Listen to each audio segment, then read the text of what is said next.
Us live via our YouTube channel, TBC Online. Also get all the latest news through our Instagram, Facebook and X pages at TBC Online. The President of Zanzibar and the Chairman of the Revolutionary Council, Dr. Hussein Ali Mwinyi, says that Zanzibar has already undertaken reforms through modern technology to ensure justice for all and remains committed to digital justice dispensation. Let's get more details from Mariam Mubiru. It is the final day of the meeting involving law ministers from Commonwealth countries held for 5 days in the Zanzibar Islands. The official guest to conclude the conference is the President of Zanzibar and the Chairman of the Revolutionary Council, Dr. Ali Hussein Mwinyi. And here, he begins by elaborating the reforms his government has undertaken to ensure that everyone accesses justice more conveniently. It is high time that we make the same efforts on access to justice through digitization. This will create practical pathways to enable access to justice to all, especially the vulnerable groups like the disabled persons, elderly, and people living in the remote areas. Furthermore, Mwinyi says Tanzania is in the process of amending tax collection laws to attract more investors in the country. Tanzania has also amended the Tax Revenue Appeal Act to accommodate alternative dispute resolution mechanism and hence reduce bureaucracy in addressing tax appeals. In addition, steps have been taken to strengthen and modernize the Tanzania Investment Center and Zanzibar Investment Promotion Authority to be able to serve effectively as one-stop centers for investment promotion and facilitation. On the other hand, the Minister of State President's Office responsible for Constitution, Legal Affairs, Public Service and Good Governance, Harun Ali Suleiman, says the judiciary system of Zanzibar has digitized its court process to ease the legal process for all. President, taking into consideration of the ongoing crucial demand for the technology in the access to justice, our respective legal systems, we are duty-bound to make full use of technology to accelerate changes so as to ensure justice to all regardless of someone's social or economic backgrounds. On the other hand, the Commonwealth General Secretary Patricia Scotland says the dialogue conducted for 1 week has resulted to efficient recommendations on justice dispensation. We have a consensus to develop and deploy innovative new tools to improve the efficiency and effectiveness of people-centered justice, to provide vital protections. The 4-day meeting agenda has covered a range of topical legal issues, including digital assets, electronic resources for efficient legal system, access to justice for people with disabilities, and developments in climate legislation. The outcomes from the meeting is expected to shape the agenda for the upcoming Commonwealth Heads of Government meeting in Samoa later this year. Mariam Mubiru, TBC News. Chief Court Administrator of the Tanzanian Judiciary, Professor Elisante Ole Gabriel, says regular interaction of the Executive Committee of Judicial Executives of member countries in South and East Africa will enable the member countries to share experiences and matters of access to justice through the judiciary. He made the remarks in Dar es Salaam during a meeting that brings together the judiciary executives from South and East African member countries. We look on our commonalities than our differences. In African countries, we are trying to make sure that we build one solid understanding, because at the end of the day, what we wish to see at the end of the day in African countries, particularly those which are under this umbrella, is to see that the justice system, the legal system, contributes also to the economic growth of our countries. The legal system contributes the peace and tranquility. The legal system contributes the rule of law and good governance in our countries, of which we believe by doing so, we shall be creating a good today and tomorrow of our countries. Furthermore, he expresses his satisfaction to the way in which the government continues to strengthen IT systems in the judiciary system, making Tanzania exemplary in sharing knowledge on the use of IT to other countries.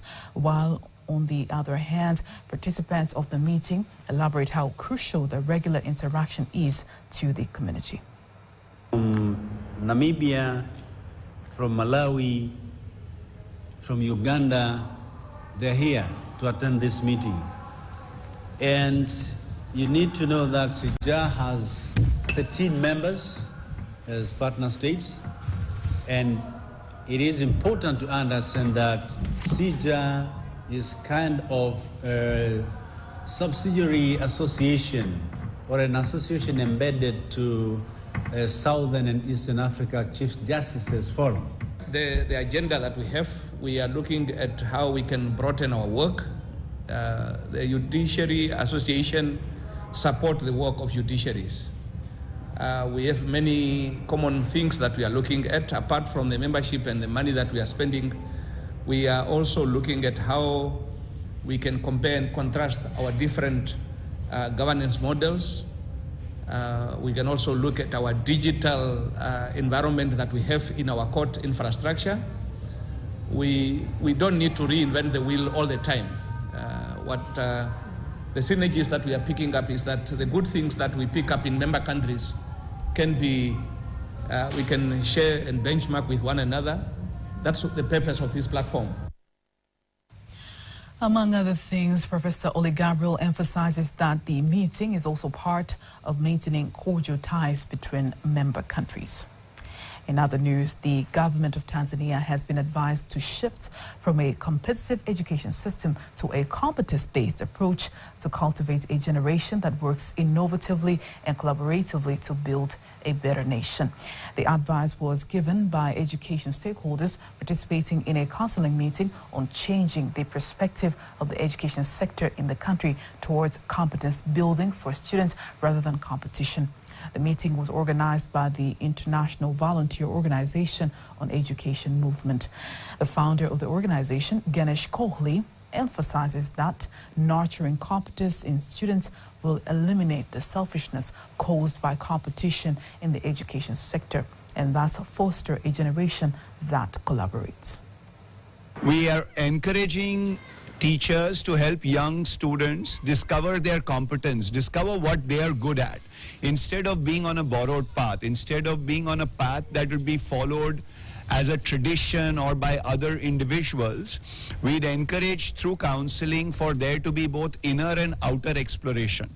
And as young people discover what they are good at, they make better choices on the outside, whether it is with their college that they choose, the careers that they choose, the decisions that they make in school. On the other hand, the CEO of the Aga Khan Education Service in Tanzania, Dr. Shalina Wali, says Tanzania has already begun to make strides in nurturing youth and the fundamentals of skills, including the introduction of a new primary education curriculum, which will produce self-reliant youth after completing their higher education. Has gone faster than a lot of places in the world. Today, we have the competency-based curriculum. And what does that mean? How is that different from competition? We want to see that we are looking inside every child and finding that potential to build the competency. We are not having children compete against each other. We do not want teachers to compete against each other. We want them to compete against themselves so they become a better version of themselves every day. Is that most Tanzanian students, when they go to study abroad, they typically choose the Western countries. They also choose many Tanzanian higher education institutions. And like I mentioned, the South-South collaboration is really what we are very keen on. There are amazing opportunities that lie within the global South. And so therefore, potential opportunities for summer school programs, educational programs, degree programs for Tanzanian students in India and Indian students in Tanzania are some of the outcomes that could potentially be looked at. This is the first conference of its kind in the country organized by the institution, bringing together 27 public and private schools, policy makers and other education stakeholders to teach them how to build students' capabilities and dispel the notion of competition.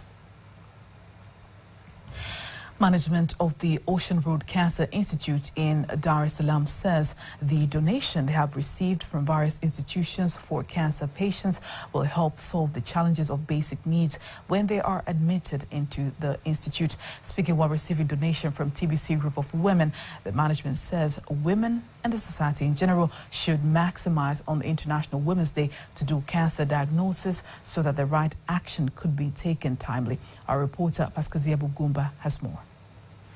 It is a joyous moment in the Kigamboni district in Dar es Salaam, where the International Women's Day is marked regionally.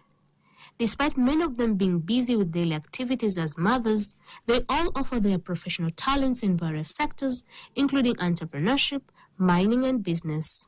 In celebrating International Women's Day, the Tanzania Broadcasting Corporation TBC Group of Women have mobilized themselves to offer donation for those admitted at the Ocean Road Cancer Institute. After arriving at the Cancer Road Institute, the team offer their in recognition of the importance of giving. There are so many patients here whose treatments are time-consuming and expensive. We have decided to cover medical expenses, and the medicine will be distributed to the patients. We have also distributed different items such as soaps, clothes, and kanga. Taasisi yetu ya utangazaji ni shirika ambalo ni la umma. TBC is for the public. So when we inform the public, we also have to give back to the community. Some women have joined hands in donating so that we can both celebrate together with others who have chronic diseases. The management of the Ocean Road Cancer Institute expressed their delight with following the donation they have received. Tunashukuru kwa kutuwaza, kutukumbuka. We are very grateful for being thoughtful. We also welcome you to our blood donation center. We appreciate the gifts you have brought as well. We are thankful to the women from TBC who have come to visit the patients and provide gifts. This has encouraged our patients because their treatments are time-consuming and expensive. The donations will help ease the minor challenges that our patients go through. Now, on the same note, tonight we revisit the rich history of International Women's Day and reflect on its evolution into a global celebration of women's rights and achievements. Exploring this year's theme, we delve into the current landscape of gender equality, highlighting the challenges women face and the progress that has been made. It's a feature story by Teddy Mparanyanga. Since its inception in the early 20th century, International Women's Day has served as a poignant reminder of ongoing struggle for gender equality and women's empowerment. The roots of this global celebration can be traced back to the labor and suffrage movements of the early 1900s, where women around the world were fighting for better working conditions, voting rights, and gender equality.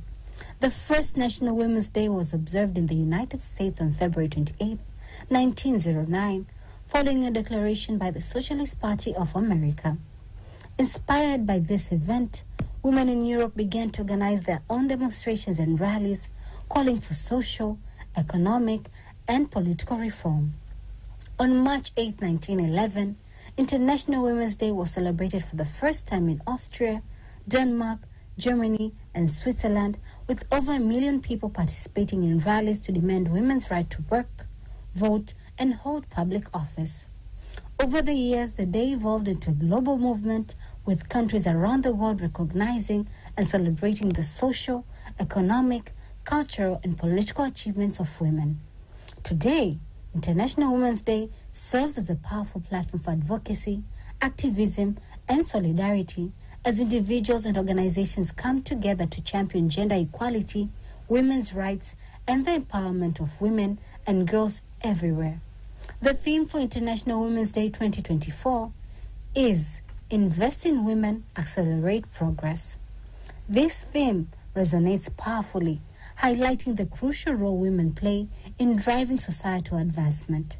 Across continents, individuals and organizations are coming together to celebrate the achievements of women and advocate for greater investments in their empowerment.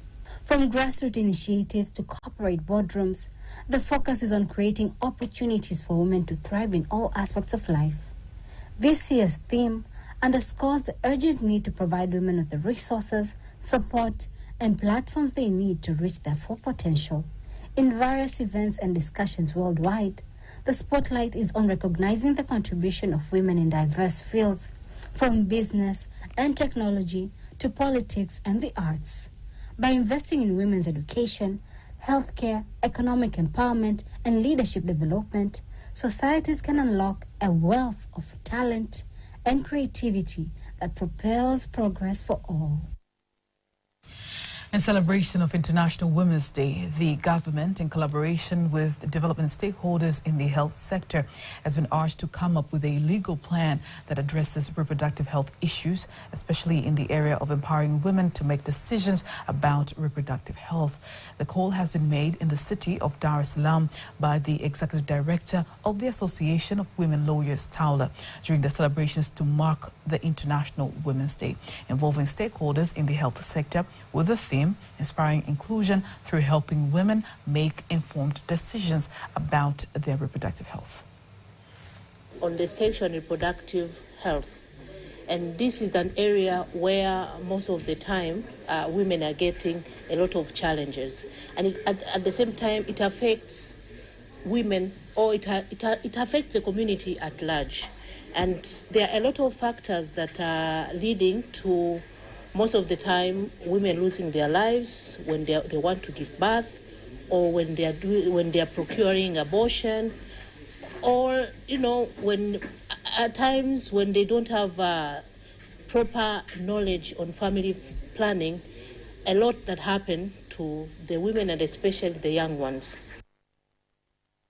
On the other hand, Senior Program Director from Mari Stopes Tanzania, Dr. Geoffrey Sigala, says in rural areas there is still a big challenge in understanding thoroughly reproductive health.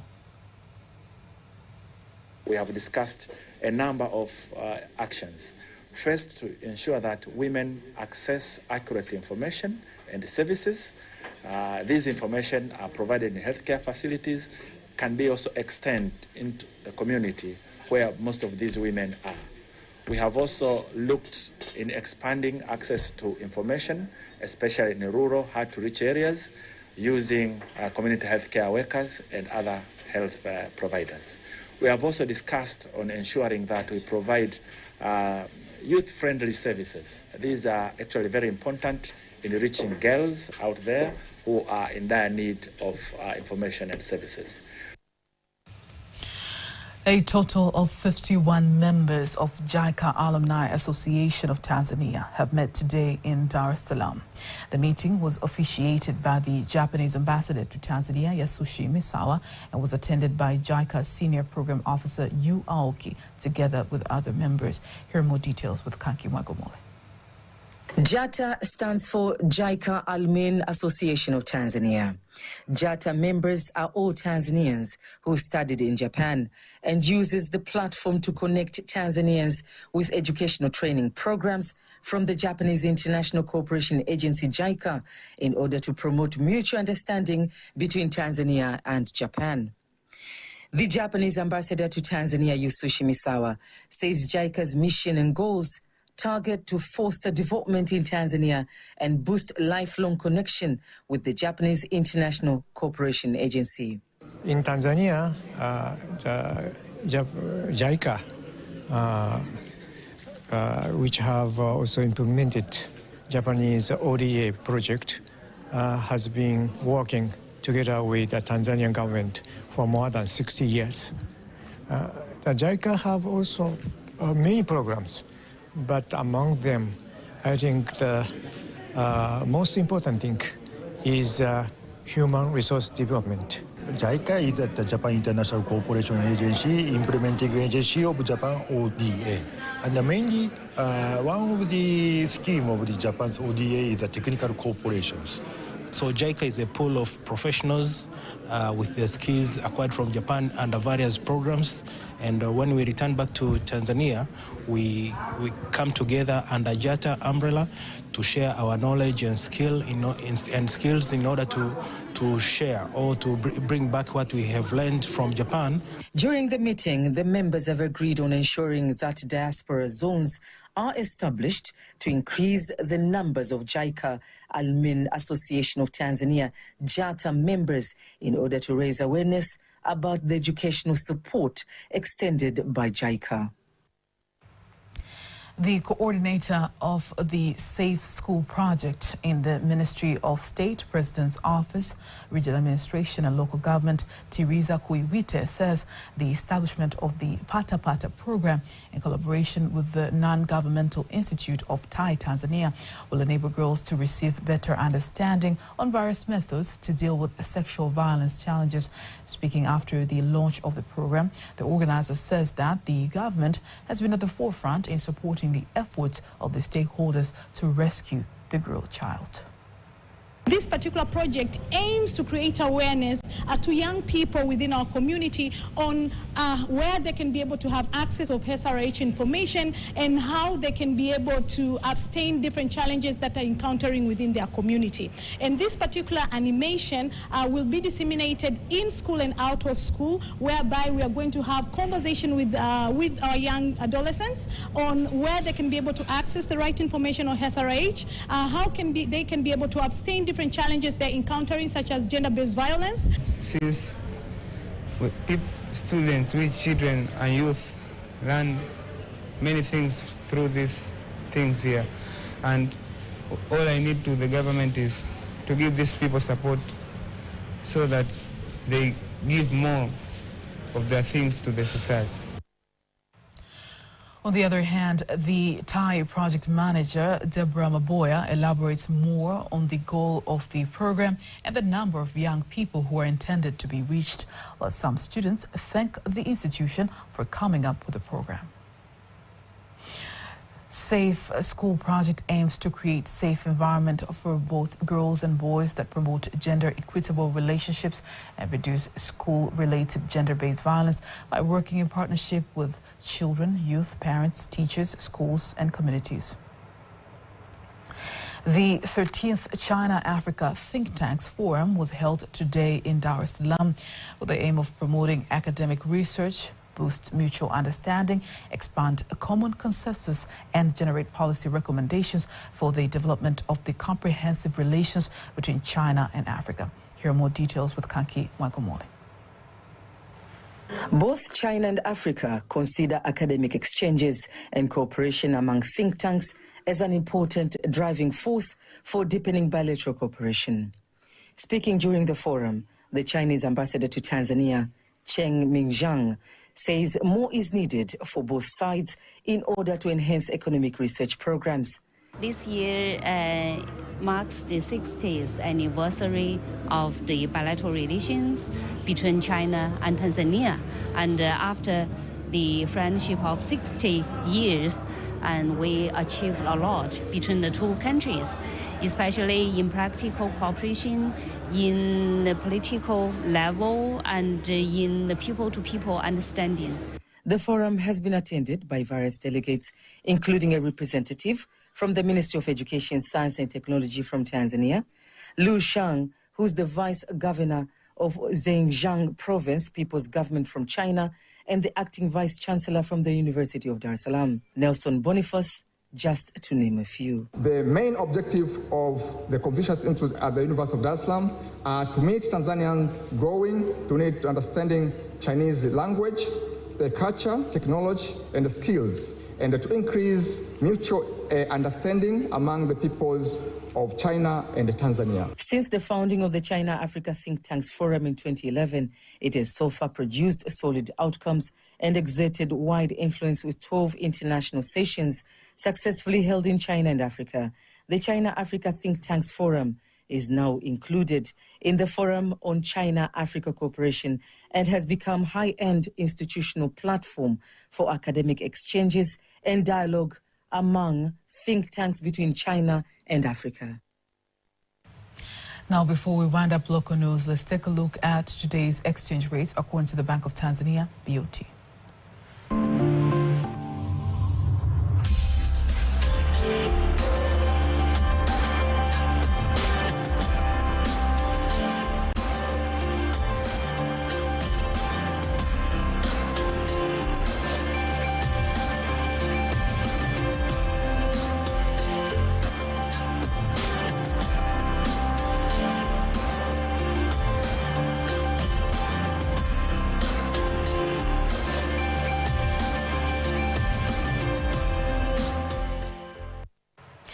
Don't miss TVC News every weekday to know all the latest in exchange rates. Stay tuned for all the latest in international news.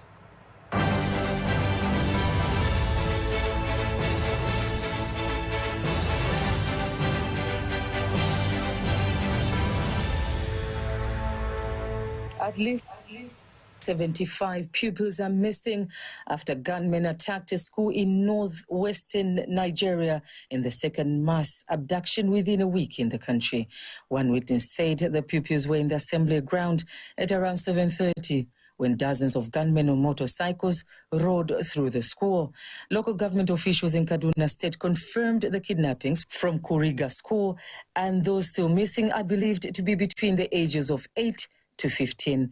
The school authorities in Kuriga has told the Kaduna State Governor Uba Sani that about 25 of the abducted students had been returned to their parents, but 275 still remain missing. A search and rescue team had been deployed to try and rescue the children. Parents and residents around Kuriga blamed the abductions on lack of security in the area.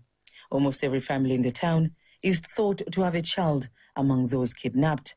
Amnesty International is called on the authorities to safely rescue the students and hold the perpetrators to account. Kidnappings for payment by armed men have become endemic in northern Nigeria, disrupting daily lives and keeping thousands of children from attending school. In 2014, the Boko Haram armed group kidnapped more than 200 schoolgirls at Chibok village in Borno State. The mother of a 6-year-old girl, Jocelyn Smith, who has been missing in South Africa for nearly 3 weeks, was charged with kidnapping and trafficking her daughter, along with 3 other suspects, including the mother's boyfriend. It is a shocking twist in a case that has absorbed South Africa and sparkled deep anger in the poor coastal community of Sardania Bay, where the family lives. That was international news. Now let's get into the sports news, whereby we're told the famous Tanzanian acrobats, the Ramadhani brothers, have arrived today from the United States, where they emerged as winners in the American Got Talent Fantasy League competition. Ramadhani brothers say that it has been the best time for them to represent Tanzania in the major competitions around the world, insisting hard work and dedication to be the secret to their success. We have now arrived home. The reception has been very big for what we have done. The secret of our success is to fight with the discipline of the game. And that's why we have been able to succeed like this. That was sports news. Now let's wind up our news bulletin. You were with me, Faida Ngaga. Stay tuned for the Swahili bulletin at 11 p.m.